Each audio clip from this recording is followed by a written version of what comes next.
citoyens du monde, bonjour chers frères, bonjour à tous partout que vous êtes, je vous salue.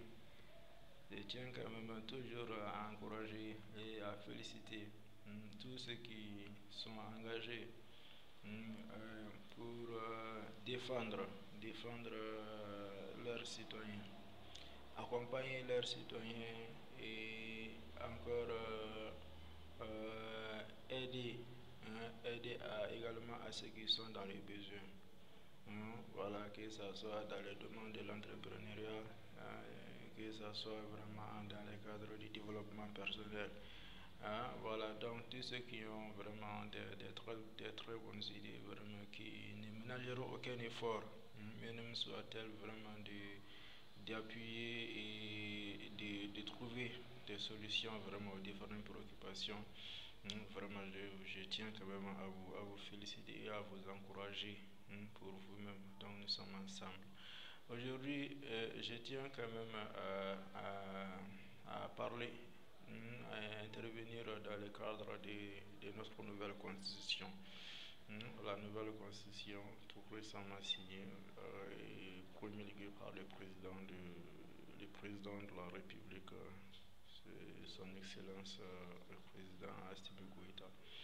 Vous savez, la constitution n'est jamais parfaite. Une constitution, elle n'est jamais parfaite.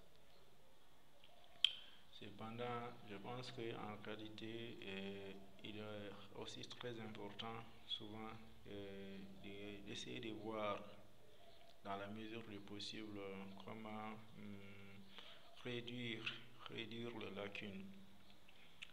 Voilà, donc, puisque en réalité, même si nous savons très bien que une constitution ne peut pas tout revoir, cependant, il renvoie la majeure de ces solutions à une loi organique. Donc, l'organisation qui se chargera vraiment de résoudre les choses, l'organisation et le fonctionnement vraiment des pouvoirs publics. Voilà, donc l'autre, en tout cas, nous avons vraiment une constitution assez bonne, assez bonne.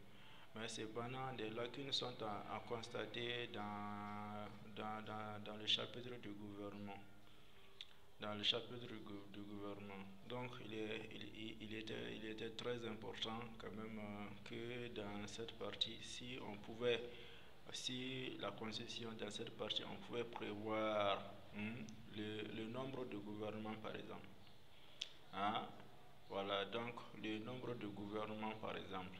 Prévoir le nombre de gouvernements, par exemple que le nombre de gouvernements ne puisse excéder un tel nombre, tel que le nombre de gouvernements que la constitution prévoit dit dans la partie du gouvernement qu'elle dit que le nombre de gouvernements ne peut excéder par exemple 21 personnes ou bien 21 membres ou bien 22, une quantité exacte.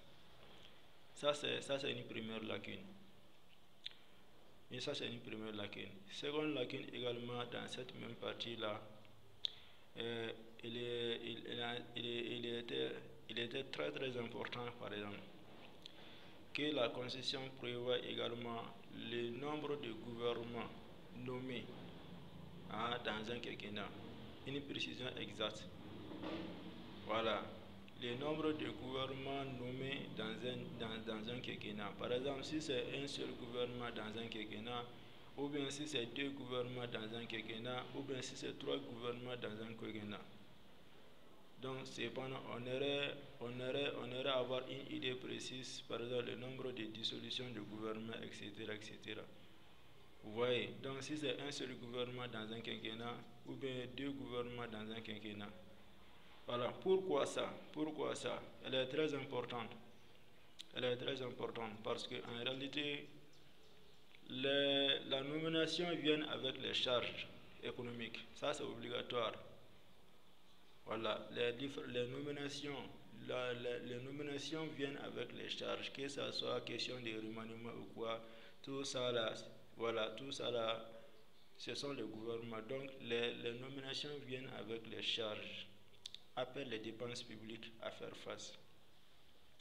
Alors, donc, justement, c'est cette imprécision justement vraiment qui est considérée vraiment comme la partie vraiment de toute malversation financière. Vous voyez ce que je veux dire? C'est cette imprécision-là, ces deux lacunes sont largement suffisantes vraiment pour créer toute malversation financière. Hmm.